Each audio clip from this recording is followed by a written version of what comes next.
He saved me. They say you can't put a price on time, but I know exactly what 37 years of my life was worth, because that's what a flawed system took from me for a crime I didn't commit. I was just 18 years old when an expert pointed to a so-called bite mark and had me sent to prison for murder.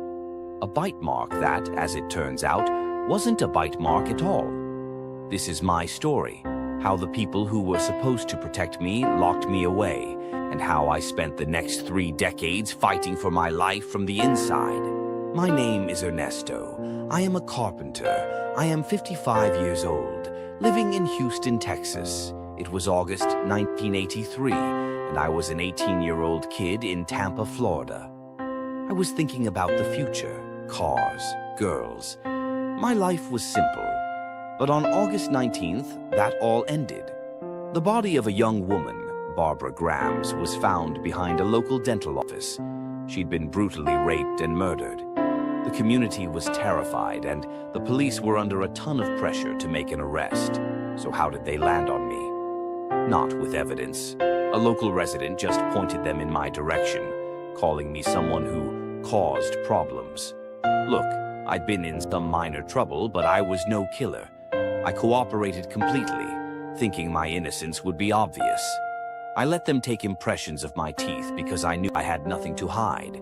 That was my first big mistake. The medical examiner thought he saw a bite mark on the victim's cheek. They brought in a forensic odontologist, a bite mark expert, who used a now discredited method with a beeswax mold of my teeth to declare a match. That was it. That was the moment my life wasn't mine anymore. Based on a piece of pure junk science, I was arrested. But the case was still thin, and they knew it. There was no other physical evidence, no eyewitnesses, nothing. So they found a witness. While I was in jail, waiting for my trial, they put me in a unit for inmates with mental health issues. There, I crossed paths with a career criminal named Claude Butler, who was looking at multiple life sentences for his own violent crimes. He saw a way out. Butler went to the cops and fed them a lie, that I had confessed the whole thing to him. It was exactly what the prosecution needed. In exchange for his testimony, Butler's life sentence was knocked down to 5 years. Later, it was cut again to time served. But at my trial, the prosecutor stood in front of the jury and said the informant got nothing for his testimony. With a foundation of junk science and the lies of a jailhouse snitch, my fate was sealed. In March of 1985, a jury found me guilty.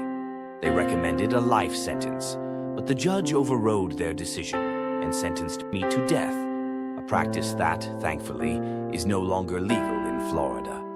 I was 20 years old on death row for a crime I didn't commit. My world shrank to the size of a tiny cell with the electric chair waiting for me at the end of it.